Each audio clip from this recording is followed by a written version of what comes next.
Okay, I'm going to work on this opening now.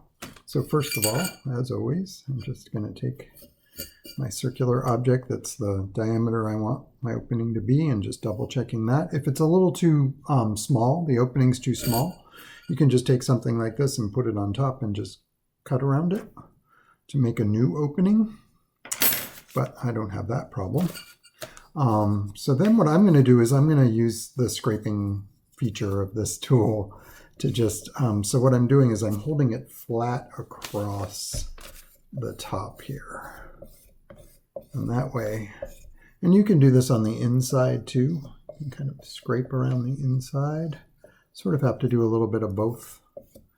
Okay, and that'll make a nice, even, flat top. If there's a low spot, you can always add some clay to the low spot. This doesn't go super quickly. It takes a little bit of time to get this just right. Okay, so now I've got that all scraped flat. But obviously it gets wide, it gets thin, right? So first thing I'm going to do is just take this guy and just clean up around the outside edge. Then I'm going to take this guy and just start scraping on the inside edge just to get off a little bit of extra. Okay, so now I'm getting somewhere.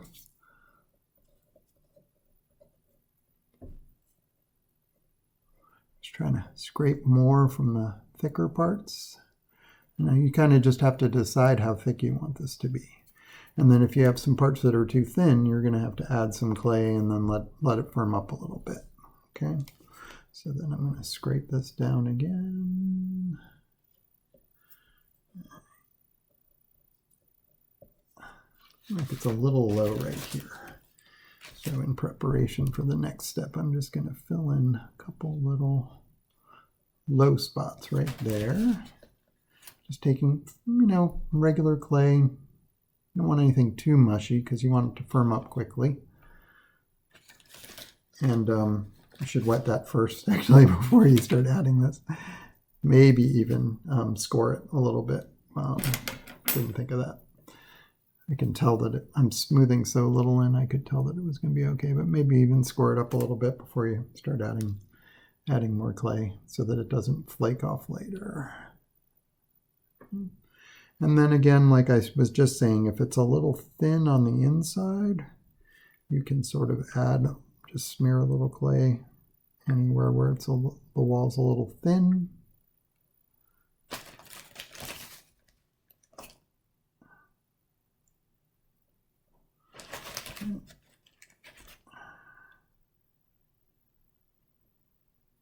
And this new clay I'm adding is soft right now, but you'll see because you're adding it, if you're adding it to something reasonably firm, even if you wet it first, it'll firm up. It's pretty thin.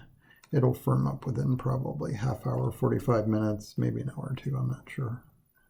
I'll tell you more in a minute, a little later when I start this again. Okay, so I'm just trying to make this a nice even width. It's nice and flat, trying to make it a nice even width too.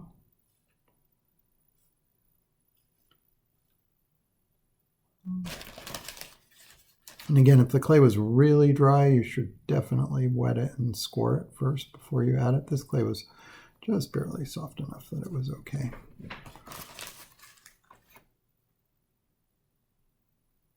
And smearing it in there.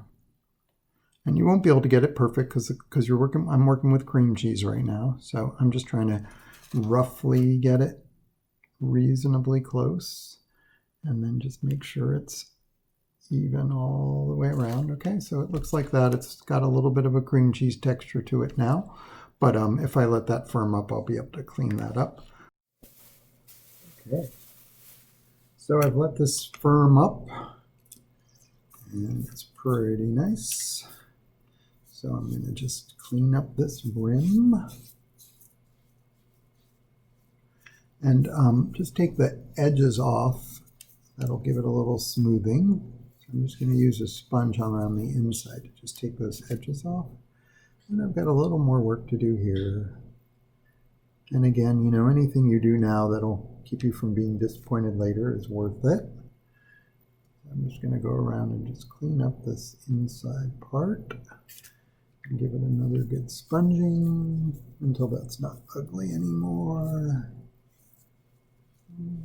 I got a few little bumps and bruises around the top here, which I'll fix, but you don't need to watch me do that. Okay, so that is a pretty nicely finished mouth.